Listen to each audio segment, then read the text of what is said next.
Hello, my name is James Dobbin, and this is Cable Street News, the show about fighting fascism and finding hope in the modern world.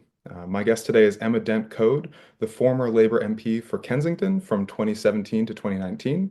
She currently sits on the Borough Council for Kensington and Chelsea as an independent. Emma spent nearly 30 years as a journalist of architecture and design, specializing in social housing and planning. And in 2017, she made history as the first Labour candidate ever to win in Kensington, securing her seat by only 20 votes. Just a few days after she was elected, North Kensington was devastated by the Grenfell fire, one of London's worst disasters in living memory, in which 72 people died and more than 70 others were injured. During her time in Parliament, Emma was an outspoken advocate for those affected by the fire and has continued campaigning on their behalf ever since. As a councillor, Emma has represented the Goulburn ward of North Kensington, where I have lived for the past 3 years, and I'm very much looking forward to speaking with her as one of her constituents. Emma Dent Coad, welcome to the show. Thank you, James. I'm looking forward to talking to you. Great. Well, I'd love to start with Kensington and Chelsea. Um, Yes. so in 2020, you wrote a report calling Kensington and Chelsea the most unequal borough in Britain. Yeah. And can you explain what you meant by that? And have you seen any change in the past 5 years, either for better or for worse? Yes, I have seen change. So it was about 2013 when they had finished mashing all the statistics of the 2011 census. And I was, I say, councillor in Goulburn Ward, and I was getting some quite alarming statistics out of it. And some of the local GPs were talking to me about it because I love doing the statistics and how they reflect the life on the street. You know, how you can see why when you look at the statistics. So I did a kind of roundup then Mm. of all the statistics that had come out of the census because it often takes them a while to break it down. Sure. And I thought, well, we've certainly got the poorest ward in London, which is Goulburn, Mm. where you live, James, the Yeah. poorest ward, and it's still the poorest ward, most multi-deprived on every possible indicator. Yeah. We also have some very rich areas, and so I started looking at that. So I realized that we had the least deprived ward as well, which was at the time Queensgate ward opposite Kensington Palace. Right. So we had the least deprived ward and the most deprived ward within a bus ride. And so that's why I thought, okay, we are definitely, the most unequal borough in Britain. And that even comparing it to places where deprivation was worse, Goulburn Water is really shocking. And what is worse for me is that our very wealthy council, and it's still, despite what has happened over the last nearly 8 years, Mm. it still has money to spend where it wants to. Yes. And one of the things I did, I wrote a book that came out in 2022, One Kensington, and I put a lot of my research into that and my experience on the council at that time, 16 years on the council, I put into that. And what is most alarming is that the money they had spent on particular projects, if they had decided some time ago, I think actually this is shameful, we should fix poverty in North Kensington, Mm. the money they'd spent on all these projects would actually have done it. And I got statistics from Child Poverty Action Group and so on. Right. So it was their choice. They prioritized completely different things because basically they didn't think the people, your friends and neighbors in Goulburn Ward and elsewhere in North Kent, they didn't think they deserved it. And what is awful for me, having gone through the latest census, is that things have got worse. Yeah. So Goulburn Ward is still the most multi-deprived ward in London, but Notting Dale Ward, which is the Grenfell Ward, is actually on the list of shame now, and it wasn't before, and that's awful. Given the amount of money that has been poured into that ward since the fire, people have got poorer, their life expectancy has dropped, mental health is worse, their life outcomes, education outcomes, everything has got worse. How has that happened? I mean, I know I have to prove it, obviously, Mm. but I know that they spend more things on sort of performative politics than on actually improving people's lives because they don't understand what would actually improve people's lives, and Yes. they don't care. What is so broken about the UK government's Uh-huh. relationship with private contractors that you see these horrible effects in UK social housing throughout? Uh-huh. What is it about that system that isn't working? Well, they're looking always for best value, right? And best value, the cheapest is not always the best. Mm, of And that goes way back, doesn't it? As we know from Grenfell, but that is, that's endemic. course. And they don't see the difference, or they don't want to see the difference between something that is good and something that's good value. They don't want to actually pay that little bit more. And when you do pay that little bit more to get a good quality housing that isn't damp, et cetera, um, it saves the health budget, it saves the education budget, it saves everything. And actually, you're investing in people from low incomes, and they and long term, that's a sensible economic investment because you're helping people to do better in their lives. Otherwise, they could, well, if they were sick when they were little and undersized, and many of our children are undersized, they're going to struggle throughout their whole lives. I mean, children in Goulburn Ward are born with smaller lungs because Wow. of the pollution you get from the railway and from the Westway. It's one of the worst spots in West London is I that area. had no idea. Yeah, That it's is, just shocking. And children born with smaller lungs and smaller brains. And of course, that would affect them their whole lives. And that's terrifying, isn't it? of course. And Mm. I think it points to as well a broader problem in the UK, which we're really seeing where, over one-third of children in the UK are living in poverty right Yeah, now. yeah. To me, that's unbelievable for a developed country on the scale of the UK. You I know, know. I mean, we really are. It's absolutely shameful. I don't suggest you do come to one of our council meetings, James, but if you ever were to, mm, you would hear some of the comments about poverty in North Kensington as if it was just a natural disaster. Those people, we've done our best for them. They don't see a connection between their spending priorities. And mm, as I said, there are plenty of councils around the country where they don't have those choices, yeah? But the choices that this council have made, I've been on the council nearly 20 years, the choices they've made under my watch mm, have made people poorer and sicker yes. and drop their life expectancy. And that is their choice.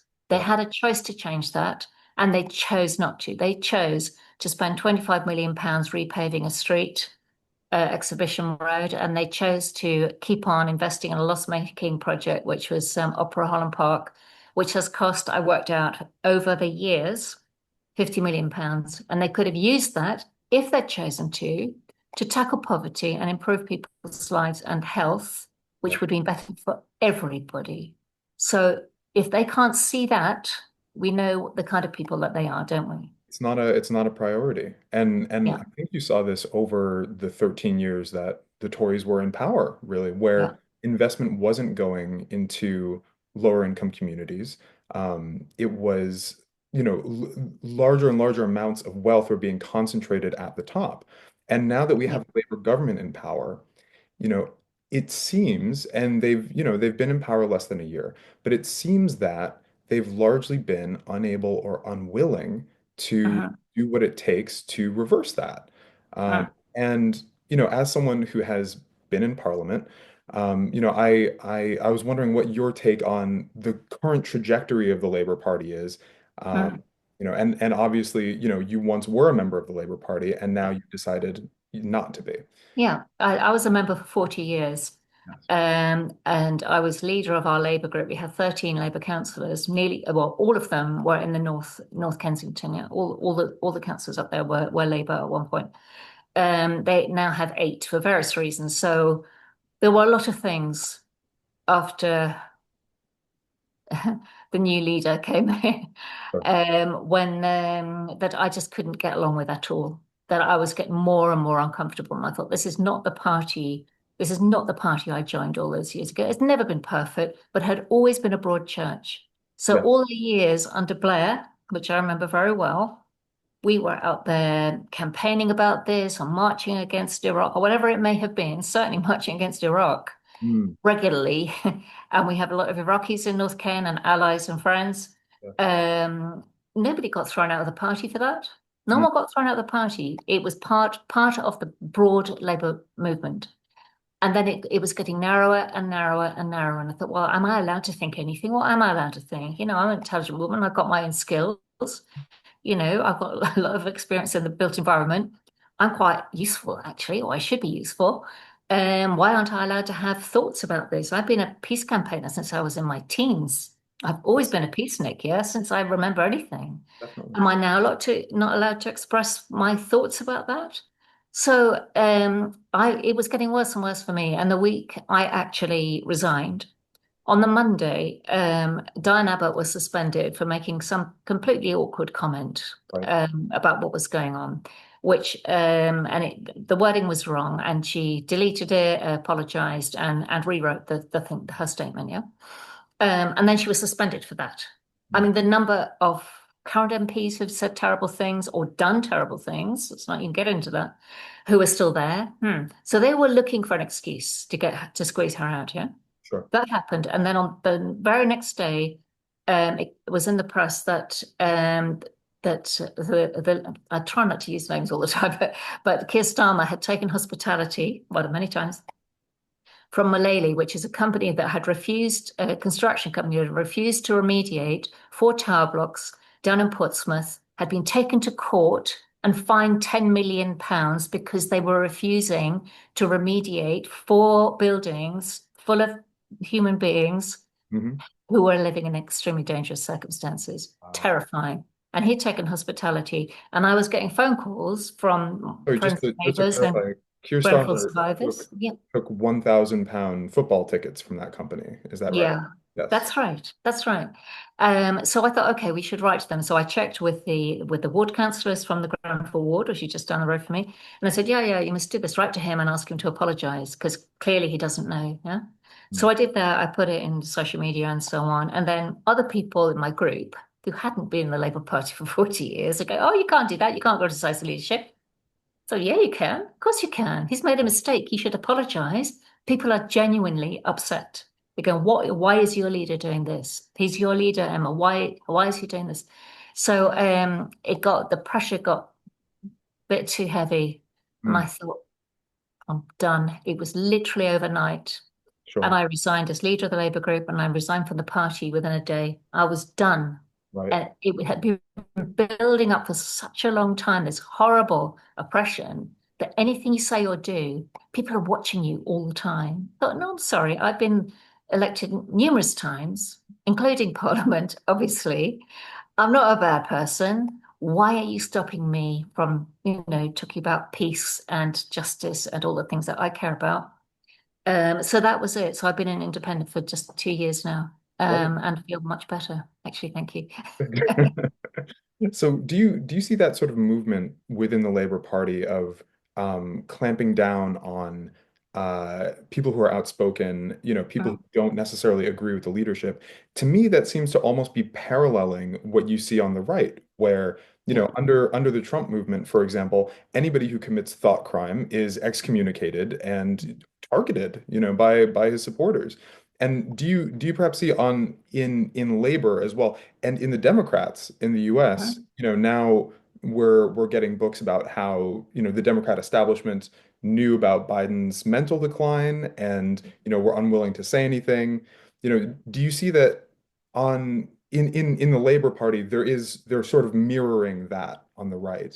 Yeah, absolutely, absolutely. I really do. And it's not, it's apart from the fact that it's not very nice to work in that kind of environment, it depletes the whole party, Yes.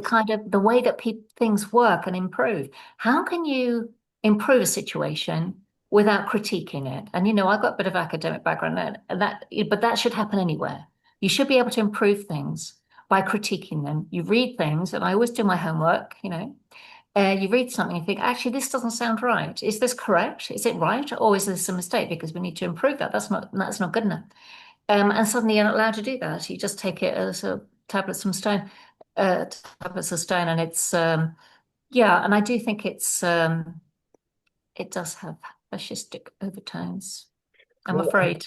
certainly in my own country, we're seeing the rise of Oh, neo-fascism, which oh, is it's 100%. People are saying, oh, it sounds a bit like fascism. No, no, no. This is out and out fascism. it is. Yeah, it just is. Yes. If you read anything about fascism, this is what it is. Yes.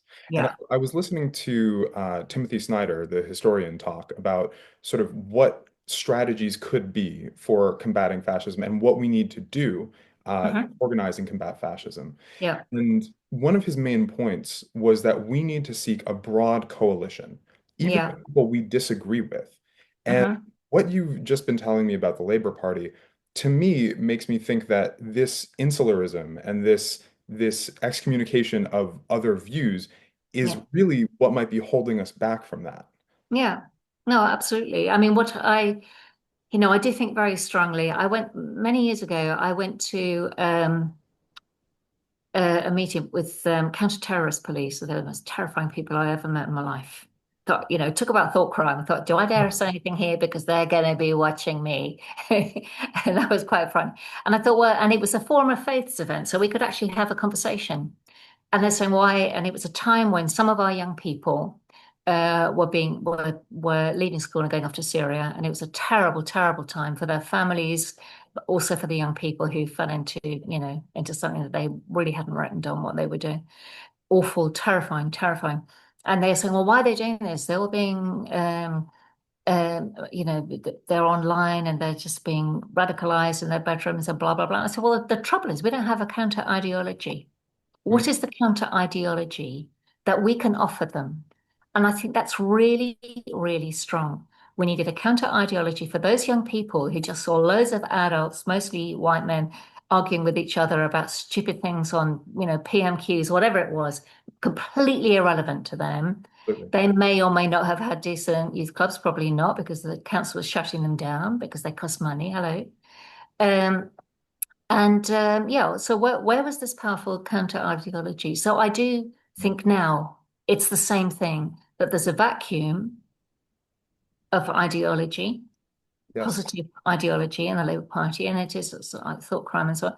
Exactly what you say. People don't dare speak.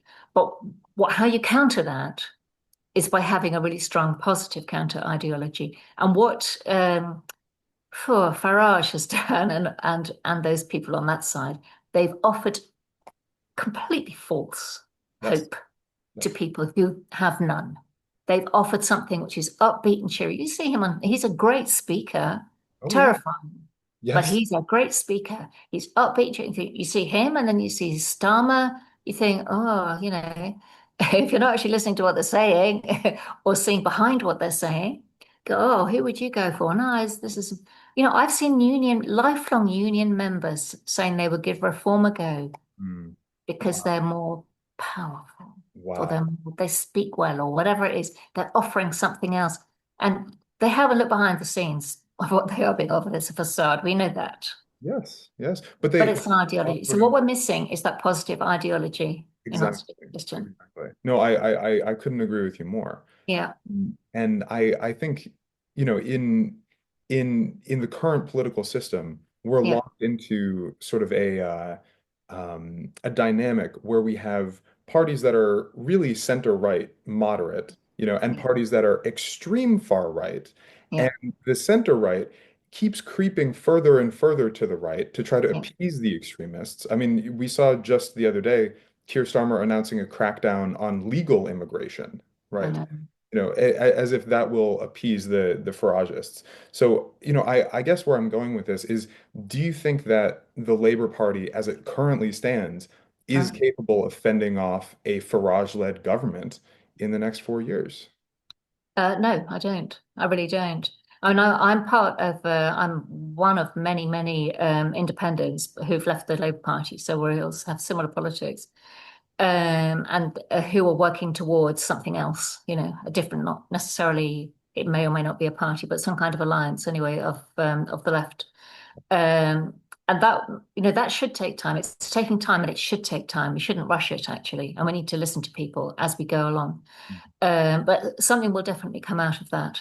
Um, and it will be much more democratic, than anything else that is going on. I do actually think that the Labour Party is done. I mean, Right. you look at um, yeah, if sorry, if you look at oh, I lost my thread there. That's okay. Yeah, no, that's Okay. fine. Yeah, no, I think Um, it's very interesting what you're talking. yeah, so I mean, I don't know where the Labour Party is going right now, and I think even though they have a huge majority, they're going nowhere. And some of the MPs, some of the, the softer MPs, if you like, softer left MPs, are standing up and speaking out, and that's going to happen more and more. It has to happen more and more. But they are, I do think, on the current trajectory, they're done. I really do. Wow. I've Wow. never seen, I never, in all my years on this earth and as a Labour member, this is a terrible place to be. They can do so much damage now. And there are people out there who are afraid. We have in Kensington, Chelsea, that you kind of imagine what it's like. Oh, it's lovely, because you live here. We have 54% of residents in Kensington, Chelsea are not white British born. They are migrant backgrounds, Yeah. however many generations. They may be very new, they may be been here for a while, but they're migrant backgrounds, 54%. So I'm a minority, small minority, but I am a minority. What are Yeah. you going to say? You're going to throw them all out, the 54% of our friends and neighbours? It's just insane. It doesn't make sense. How will you pick? You say, oh, this one's a doctor from from Egypt. We don't want Egyptian doctors. We're going to throw them out. It's just insane. The health system, as everybody knows, will collapse. For starters, the care system is already collapsing. Huh? Yes. Yes, the NHS is in crisis at the moment. Yeah, Housing is in crisis, and it yeah, seems like Labor is structurally unable to huh, do anything about it. yeah, And you spoke earlier about needing a positive ideology to yeah, combat fascism, or at least to rival fascism, to give something in response. yeah, Um, and I've been thinking along exactly the same lines recently. yeah, yeah, okay, interesting. And I think really the problem, as I see it, is corporate power as Mhm. almost a secondary government being Yeah, mingled in and amplified by the state. Uh, absolutely, 100%. and in my own country, there is no distinction anymore between corporate power and the state. They're one and the same. You Exactly. see Elon Musk and Trump using corporate power to enrich themselves. So Mm. economists like Yanis Varoufakis say have argued for a system of economic democracy in which Mhm. corporations could be run as democracies instead of autocracies as they are now. Mhm. Do you think that, Mhm. new economic ideas like this could be the key to unlocking some of the power in the left to combat fascism? Mhm. Yeah, yeah, absolutely. At the same time, we need to understand how financial structures work. I mean, I'm going to do another little report on housing soon, and looking at how layers and layers of subsidy have been kind of eroding any kind of, ongoing social housing because of it's absolutely insane. Somebody could buy their council flat, decide that they were going to let it to a housing association for temporary accommodation. The housing association will put people in there um, um, as temporary accommodation. And subsequently, the Mayor of London has decided that some of these homes should be bought back and put back in social housing. Yeah? And there's been, at each layer of that, there are subsidies. So Yeah. you right to buy, subsidy. Then letting it out to a housing association, that is a subsidy because people can't afford the rent and they're on housing benefit, yeah. And then they're selling, and then the mayor has given them, I think it's 100 grand each or something, if they've still got that scheme going, to buy them back and put them back in social housing. And the council buying some of them and using them for temporary accommodation again, so that what they've spent to buy it back, they will eventually get back in housing benefit. It's That is unbelievable. like what, 5 layers of subsidy? Come on, guys. Can we just pick that apart? It's insane. The landlords who are driving up the rent in London. I mean, Yeah, it is insane that the government is essentially paying landlords to yeah, drive up housing costs. exactly. And and Labor, has in its manifesto, driving down housing costs by building 1.5 million new homes.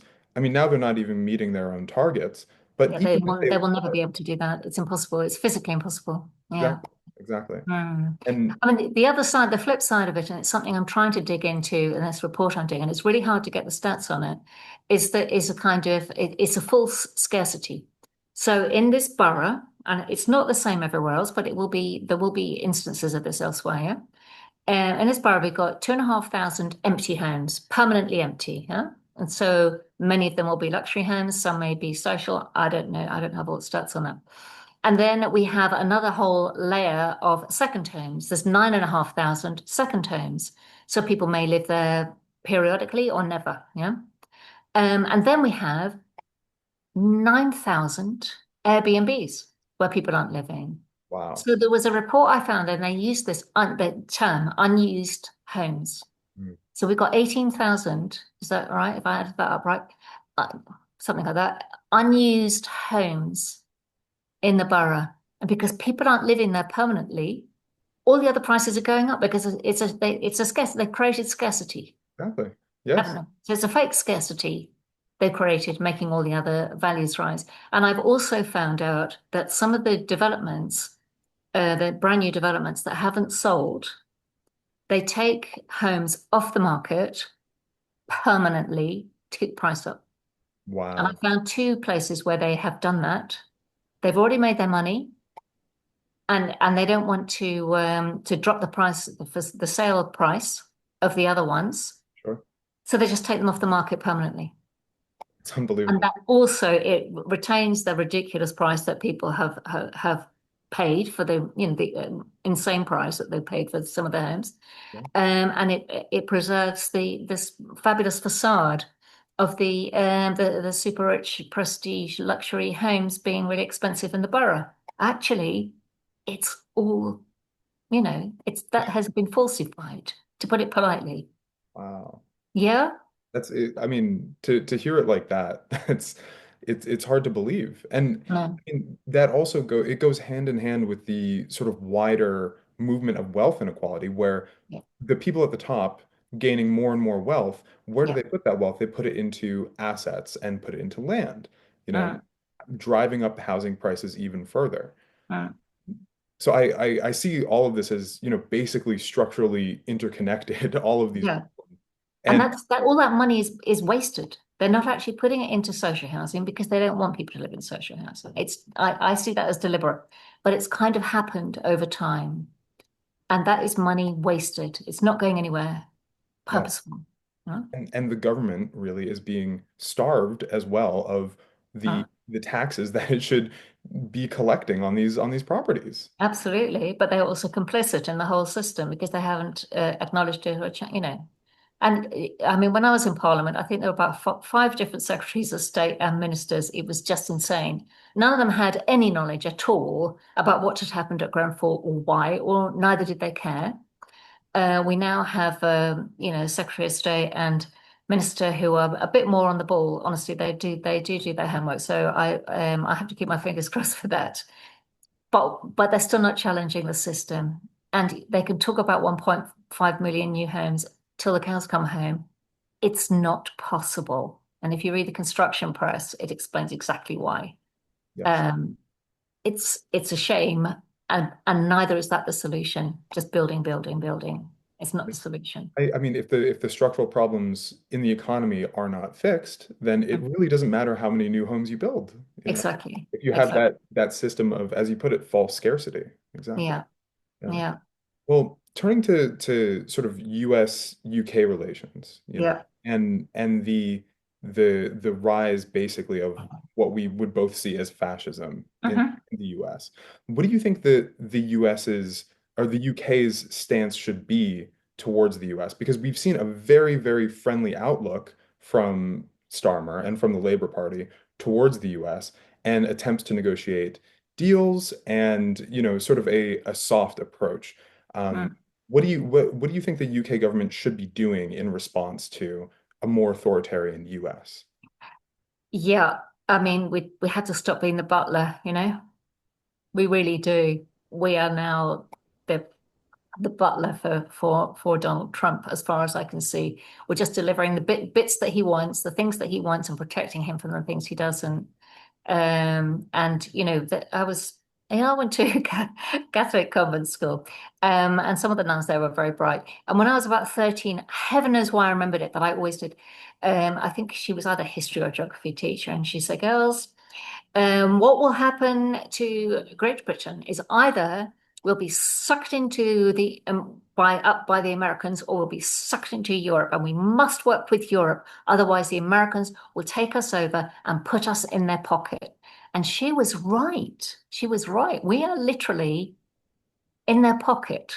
And when you see the international, what's happening on the international stage, and we're kind of waiting to be told what to think and who to serve and how much money to give to Ukraine and how little to give to Gaza and all of these things, I'll be completely shameless. We are literally serving them.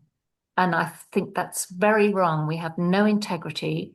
And the whole issue about Brexit and maintaining our sovereignty, we have handed our sovereignty over on a silver platter, along with an invitation to meet the king, to Donald Trump. And I think it's disgraceful. And by the way, while he's flying around the world, Trump, is he not looking at the news and seeing that huge parts of middle America are being devastated by tornadoes, floods? Absolutely. Hundreds of people have been, have died in floods and storms, and absolutely Wildfires. terrifying. He hasn't said a word about it. No. What the fuck does he think he's doing?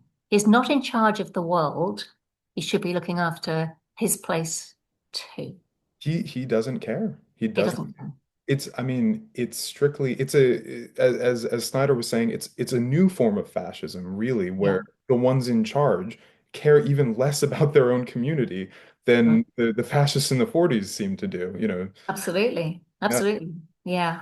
it's Yeah. They're not even getting crumbs. The poor people aren't even getting crumbs. A letter, not even acknowledged.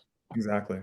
Yeah. And it also sort of goes towards the financial colonization of Britain by Yeah. America, Yeah.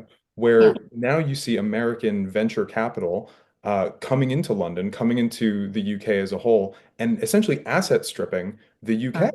Yeah. And you're seeing this on a vast scale that really is not really being reported. Um, Absolutely, with the free ports and so on, it's absolutely terrifying, really terrifying. And people don't understand when they talk about, oh, we're going to, oh, great British industry. I thought, well, I thought our energy was owned by the French. Our trains owned by, I can't remember the whole lineup of, we haven't, we sold out all of our assets, all of our treasures yeah, already, and now they're coming over to pick over the bones. I think it is frightening. it is. Yeah, and yeah, it's the things which are going to, I think people will notice soonest is the decimation of the NHS. Oh, yes. Yeah, I And really do. I find it, you know, I'm getting on now. If I've got any health issues, I'm very lucky, clearly living where I live because I can get to what I need quite easily. I know that's not the case for everybody. It's really not the case for other people. And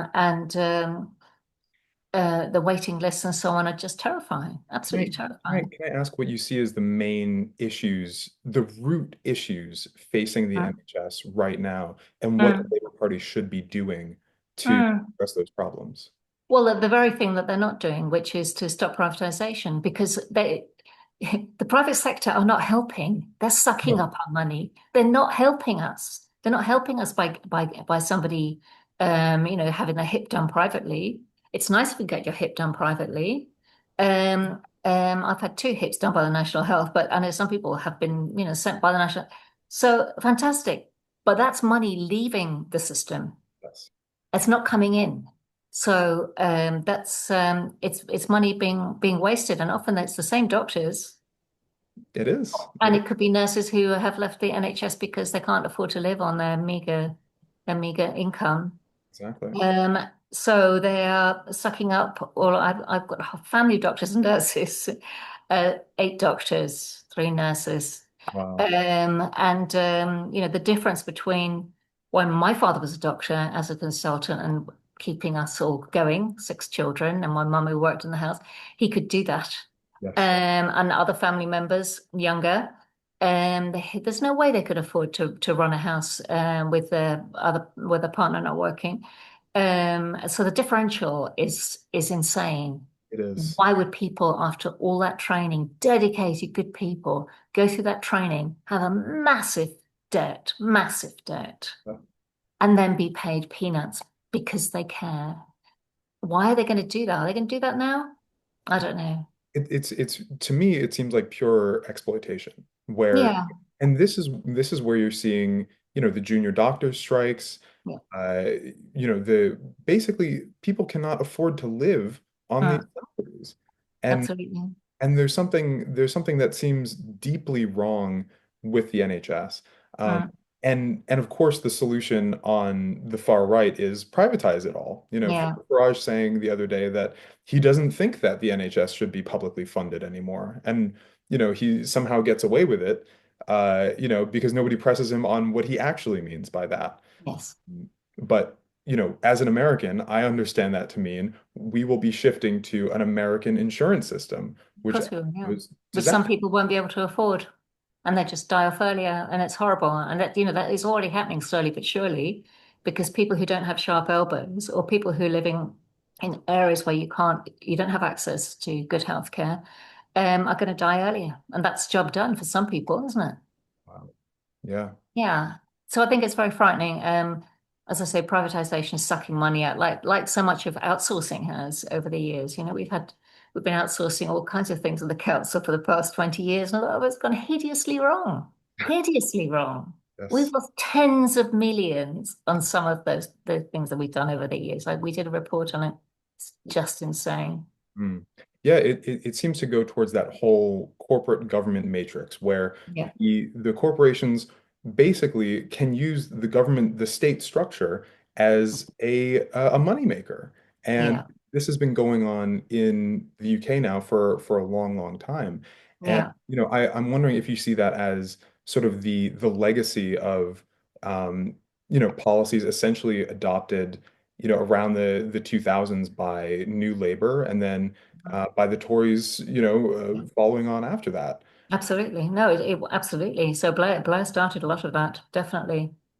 Yeah, and why he thought that was the solution to failing services, I have no idea. Was he sucked up already into the sort of corporate servant world?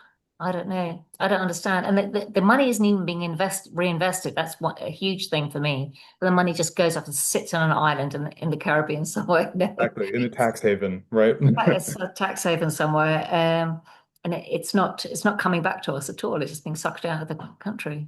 Well, I see we're running a bit low on time, but I just want to give you one final question. As a younger person and as somebody who's interested in organizing now, Yeah. I'm wondering, as somebody as a veteran, a political veteran, what would you say are the main, what is your advice for people who want to get involved and are feeling maybe powerless or a bit lost in the current political Okay. landscape?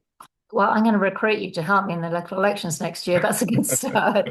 But I mean, there are organisations out there who are working from grassroots, ground up, and you can find them somewhere. Some people have independent councillors, and there are so many. I did some research just recently about all the left groups. Some are better than others. Some are as old as the hills; they've been there forever, and some are new. Sniff around, have a look at them, find out what the people who are running them have done in the past. Some are good, bad, and whatever. And some of them will be amazing. So look around, and if nothing else, help the Greens. Great. That is a good message to I end on. shouldn't be the last resort because I have allyships with many Green Party members, but independence first, socialist independence first, I Great. would say. Well, Emma Denko, thank you so much for being on the Thank show. you, It was a James. pleasure speaking with you. Okay, thank you. All right.